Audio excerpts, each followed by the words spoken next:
আকাশবাণী কলকাতা আপনার স্বাস্থ্য অনুষ্ঠানে আজকের কথিকা কাফ সিরাপের আসক্তি বলেছেন এসএসকেএম হাসপাতালের মেডিসিন বিশেষজ্ঞ ডাক্তার নীলাদ্রি সরকার। আমরা জানি কাফ সিরাপ অ্যাবিউজ বহু বছরের একটা সমস্যা। কাফ সিরাপে অ্যালকোহল এবং কোডিন থাকতো, এখন কাফ সিরাপে অ্যালকোহল বাদ দেওয়া হয়েছে। স্টেট লস কোডিন জাতীয় কাফ সিরাপ বিক্রিতে নিষেধাজ্ঞা জারি করেছেন। ডেক্সট্রোমেথারফন কাফ সিরাপে ব্যবহার করা হয়। অল্প পরিমাণ নিলে কোনো অসুবিধা হয় না, কিন্তু বেশি পরিমাণ নিলে আমাদের চেতনার বিঘ্ন ঘটায়, টাইম পারসেপশন পাল্টে যায়, এটা হ্যালুসিনেশন করতে পারে। হ্যালুসিনেশন মানে যে ফলস সেন্স অফ পারসেপশন। অনেকেরই দেখবেন হয়তো অডিটরি হ্যালুসিনেশন হতে পারে বা ভিজুয়াল হ্যালুসিনেশন হতে পারে, মানে যেটা স্টিমুলাসটা নেই কিন্তু উনি বলবেন আমি যেন ঠাকুর দেখছি, আমি কোনো কানে কথা শুনছি, এই সমস্ত বলবেন। এটা হ্যালুসিনেশনের লক্ষণ। এই ডেক্সট্রোমেথারফন, অ্যাসিটামিনোফেন, অ্যালকোহলের মিশ্রণ খুবই ক্ষতিকারক, এটা মৃত্যু পর্যন্ত ঘটাতে পারে। এই ডেক্সট্রোমেথারফন 240 মিলিগ্রাম থেকে 1500 মিলিগ্রাম পর্যন্ত অ্যাবিউজ করেন অনেকে। এটাকে স্ল্যাং টার্মে black beauties, brownies, dexting, dextro, drix, gel, group, megapearl, এই বিভিন্ন নামে এটাকে বলা হয়। Red devils, sky, tussin, velvet. Dextromethorphan PCP বা অ্যানাস্থেটিক কেটামিনের সঙ্গে তুলনা করা যায়। এইগুলোকে বলা ডিসোসিয়েটিভ সাবস্ট্যান্সেস। এটা বেশি মাত্রায় নিলে একটা অনুভব হয় যে সে তার শরীরের মধ্যে নেই, একটা যেন ইউফোরিয়া ফিলিং হয়।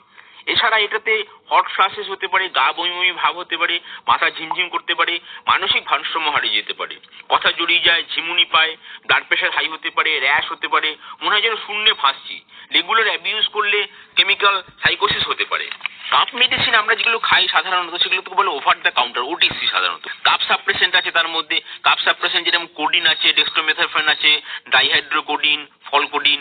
এই ওষুধ ওপিয়াইড রিসেপ্টরে কাজ করে, কাফ সাপ্রেস করে। এছাড়া এক্সপেক্টোরেন্টের মধ্যে গুয়াফেনসিন আছে, অ্যামোনিয়াম ক্লোরাইড, সোডিয়াম সাইট্রেট, সেনেগা, ইপিকাকুয়ানা, এগুলো প্রোডাক্টিভ কাফে ব্যবহার করা হয়, কাশিটা তুলতে সাহায্য করে। অ্যান্টিহিস্টামিনিক্স যেরকম ক্লোরফেনিরামিন, প্রোমেথাজিন, ব্রোমফেনিরামিন, এই ওষুধগুলো কাফ সাপ্রেস করে, হিস্টামিনার্জিক H1 রিসেপ্টরকে ব্লক করে। এই ফার্স্ট জেনারেশন অ্যান্টিহিস্টামিনিক্স ঝিমুনি ভাব আসে, তার ফলে যারা ড্রাইভিং বা মেশিনারি নিয়ে কাজ করেন তাদের সাবধানে থাকতে হবে। মিউকোলাইটিক্স যেরকম ব্রোমহেক্সিন, অ্যাসিডাইল সিস্টিন, এগুলো ক্রনিক কাফে বেশি ইউজ হয়। মেনথল একটা জেনারেল অ্যানাস্থেটিকের মতো কাজ করে, এটা ঠান্ডা একটা সেন্সেশন হয়, এটা আয়ন চ্যানেলকে ব্লক করে, কাশির থ্রেশহোল্ডকে বাড়িয়ে দেয়। এটা লজেঞ্জেস, ইনহেলার, নেজাল স্প্রে, ভেপোরাব বা কাফ সিরাপে ইউজ করা হয়। কি করলে এই সমস্যা থেকে আমরা মুক্তি পাবো? আমাদের ছোটবেলা থেকেই একটা ডিসিপ্লিন লাইফস্টাইল ফলো করতে হবে। Environment is stronger than will power. আমাদের একটা ইন্টারনাল এনভায়রনমেন্ট থাকে যেটা আমাদের কন্ট্রোলে, আর একটা এক্সটার্নাল এনভায়রনমেন্ট সেটা আমাদের কন্ট্রোলে নেই। আমরা যদি রেগুলার এক্সারসাইজ করি, যোগা মেডিটেশন করি, তাহলে কি হবে? আমাদের অলরাউন্ড ইমপ্রুভমেন্ট হবে। যখনই মনটা খুব স্ট্রং হয়ে যাবে ডিসিপ্লিন লাইফস্টাইল ফলো করে, তখন আর কোনো এক্সটার্নাল স্টিমুলাসের দরকার হয় না।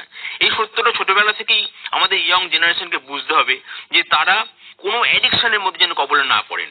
কারণ অ্যাডিকশন একবার হয়ে গেলে সেখান থেকে বার হওয়া খুব মুশকিল হয়ে যায়। তখন কি একটা ভিসিয়াস সাইকেল চলতে থাকে। যেরকম ধরুন যারা ড্রাগ অ্যাডিকশন করেন বা যারা স্মোক করেন বা যে অ্যালকোহল করেন, দেখবেন স্মোকারদের কাশি প্রায় লেগেই থাকে। তাদের কাফ সিরাপ খাওয়ালেও কিছু হবে না, কেননা তাদের একটা ক্রনিক ইরিটেশন হচ্ছে স্মোকিং থেকে। এই স্মোকিংটা অ্যাভয়েড করতে হবে, সব রকমের অ্যাডিকশনটা বর্জন করতে হবে। তার বদলে শুরু করতে হবে কি? যোগা মেডিটেশন। যদি রেগুলার যোগা মেডিটেশন করা হয় তাহলে তার আর কোনো অ্যাডিকশনের দরকার পড়বে না। তার মন সবসময় আনন্দে থাকবে, তার পজিটিভ থাকবে, তার কর্মক্ষমতা অনেক বেড়ে যাবে, তার অলরাউন্ড ইমপ্রুভমেন্ট হবে। এই যে প্যান্ডেমিকের মধ্যে আমরা দেখেছি যে অনেক মানুষ যারা খুব সুস্থ আছে, তাদের কোনো অসুবিধাই হয়নি, কেননা তারা একটা ডিসিপ্লিন লাইফস্টাইল ফলো করছেন। এবং বড়দেরও আমাদের অনেক দায়িত্ব থাকে, আমাদেরকে এক্সাম্পল সেট করতে হবে ছোটদের কাছে।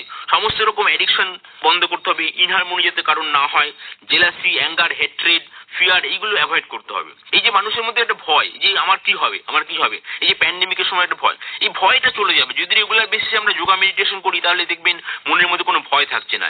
এই ডিভাইন কনসাসনেসে কোনো কিন্তু ভয় থাকে না, কেননা ডিভাইন কনসাসনেস সে থাকছে, সে তখন ইউনিভার্সাল যে স্পিরিট তার সঙ্গে এক হওয়ার চেষ্টা করছে। তার ফলে কি হচ্ছে? তার একটা সাপোর্ট থাকছে, একটা প্রোটেকশন থাকছে, সে ফিল করবে, ইন্টারনালি ফিল করবে যে তার একটা প্রোটেকশন আছে।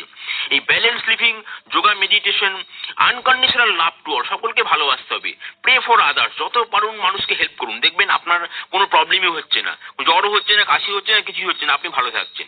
এইভাবে আমাদেরকে ফলো করতে হবে।